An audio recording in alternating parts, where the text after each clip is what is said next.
matter where you are in life, there always will be someone better than you. No matter how smart you are, there always will be someone more smarter than you. Why so pride? Why so arrogant? If I boast today that I'm a doctor,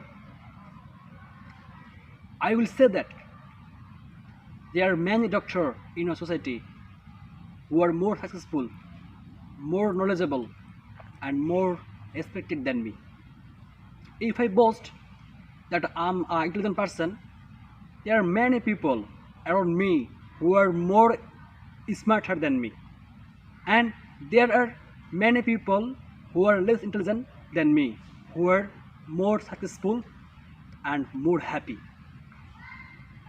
We should learn from them and improve our life.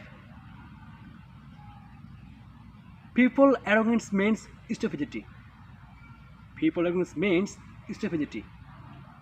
When you see that you feel big, then you will think your time is sinking. Allah subhanahu wa ta'ala mentioned in Holy Quran in Surah Nahl, chapter number 16, verse number 23. Allah subhanahu wa ta'ala says, Innahu yuhibbul mustakbirin. Allah subhanahu wa ta'ala doesn't like arrogance. Allah subhanahu wa ta'ala doesn't like arrogance.